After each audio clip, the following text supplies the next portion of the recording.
The Private Label Pod with your host Paul Mooney, brought to you by Private Label People. You just listen and leave the rest up to us. Hi everyone, welcome again to the pod. I am Paul Mooney. Your listing is your digital shelf space. The first thing most people will pay attention to are the images of your product. We spoke to Robert about the impact of your listing photography and why it's never a good idea to cut corners. Get involved, have your say, ask us a question or leave us a voice message by heading on over to privatelabelpeople.com/podcast. Robert, you're joining us once again for another short podcast. We're going to talk about visual representation of your product and the importance of it. And it's something that I guess is vitally important when you're trying to sell a product on Amazon. The imagery of it, how it looks, how people look at an image and say, okay, that looks exactly the thing that I need. It's something that you put great onus on, I know that, and getting that right. For anybody out there who's trying to do it themselves or anything else, what's your advice? Well, I'll try and make this a little bit more exciting, Paul, because whenever we were speaking a few weeks ago, you said that everything that I was saying was sort of sending you to sleep a little bit. I was some sort of like calming app, like in a good way, like in a very good way. The rain on the window or whatever. So maybe you should listen to the previous episode if you want to fall off to sleep. But in a weird way, the complete opposite from your visual representation of your product.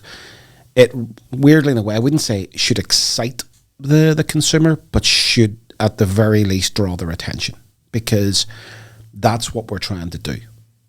9 times out of 10, the product, or 99 times out of 100, the product that you have is not per se unique, as in its functionality, the type of product that you have. You know, you haven't invented something that wasn't there before.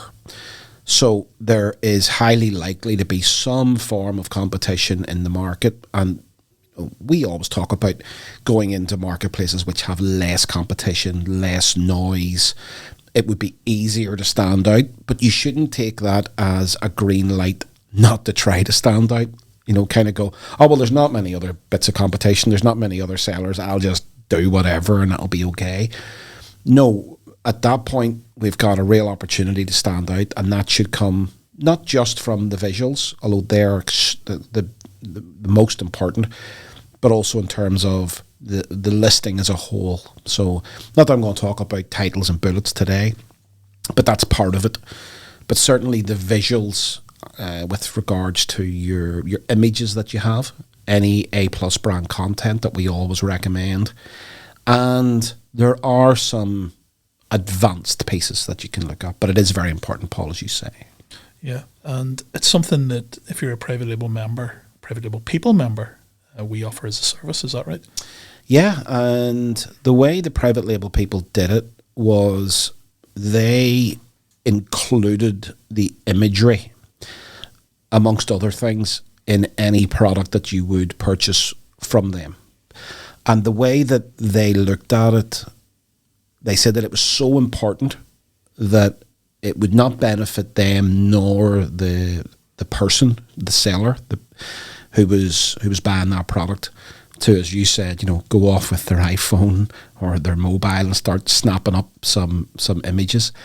And I think at this very minute in time, especially with the advent of AI and different apps, especially on the phone, we kind of have been given a green light by society to say, oh, look, I'm a photographer. No, you're not. Right? Let's get that out of our heads. And as much as an iPhone or an Android phone are such great pieces of kit, like in terms of like they're fantastic technological hardware pieces, that doesn't mean that you're the operator, right? As you know, I've got a up-to-date phone. It's got a fantastic camera on it. My photographs look like something worse than a 3-year-old would take. And that's not because the hardware isn't great. It's phenomenal. I'm just not a great operator of it. And no matter how many times I would put filters on those things or try to use some AI to remove the background, it's going to look like a dog's dinner. Whereas whenever you get a proper photographer, and not just any photographer, a product photographer, right? Not a wedding photographer or a corporate photographer. It has to be a product photographer who knows the platform that you're selling on, which is Amazon, knows the specifications, knows the box that he or she is operating in terms of, well, what are their limits? Because inside Amazon, there's limits. Right? We got white backgrounds, we've got image size, we've got the DPIs of the images, what you can and cannot put on there. They've got to know that. So whenever private label people were looking at it, they said, well, we don't want to leave somebody in limbo or in the wilderness of having to go and A, find a product photographer, because they will go and find a photographer, and then B, they're going to have to educate that photographer as to what they're looking for, and they're not the best placed to give that advice. Whereas having somebody who private label people have in-house, who is a product photographer and already knows those things, that made a lot of sense from private label people's standpoint, and obviously really helped the not just the person who's selling the product, but also the end user see the product. It's quite coincidental. There's been a news story in the UK about Princess Kate and a photograph that she released online that... I saw an absolute belter, by the way, but...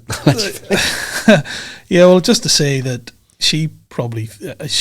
her husband took a photograph, Prince William, but they probably thought they would get away with that okay, but the eagle eyes that are out there recognised that there was something a bit afoot to say about that. So, well, I laughed whenever apparently she said something along the lines of, she does her own photography and posts out these things, and you're going, yeah, right, like the future Queen of England takes her own photographs, does her own filters, and does her own social media. Yeah, okay, dead on. But the one I saw was King Charles and Prince William they just recently dug a hole and they're putting a tree in. Obviously, King Charles very into his eco-friendliness, and the caption was, "Where's Kate?"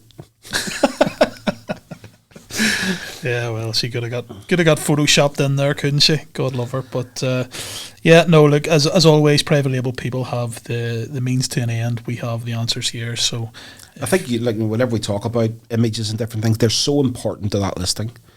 They're going to drive sessions, they're going to drive unit session percentage, they're going to create conversion, and putting in a little bit of effort, and I do mean a little bit of effort, or getting that professional to do that imagery will pay off over and over and over again. So even, if you're not a member of private label people, you're doing this in a different way, take from this, put your money into imagery.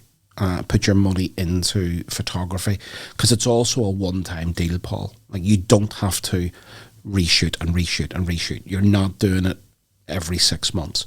And even whenever you say go to sell, if you start selling in the United Kingdom and you go to sell in America, the photography is reusable.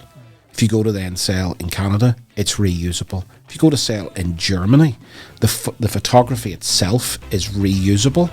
Okay, maybe if you've got some English language on one or two of the photographs, you might have to trace that, but that's minimal. But it's reusable wherever you globally expand to. Yep, photographs are always there. They never go away. There's a few of me that I wish would, but we'll not spend any longer talking about that. We'll speak about that next time. Okay, well, thank you, Robert, once again, and we'll talk to you again soon. Get involved, have your say, ask us a question, or leave us a voice message by heading on over to privatelabelpeople.com/podcast. I hope you enjoyed this bite-sized podcast on why photography is so important. Join us again on the next one. Until next time.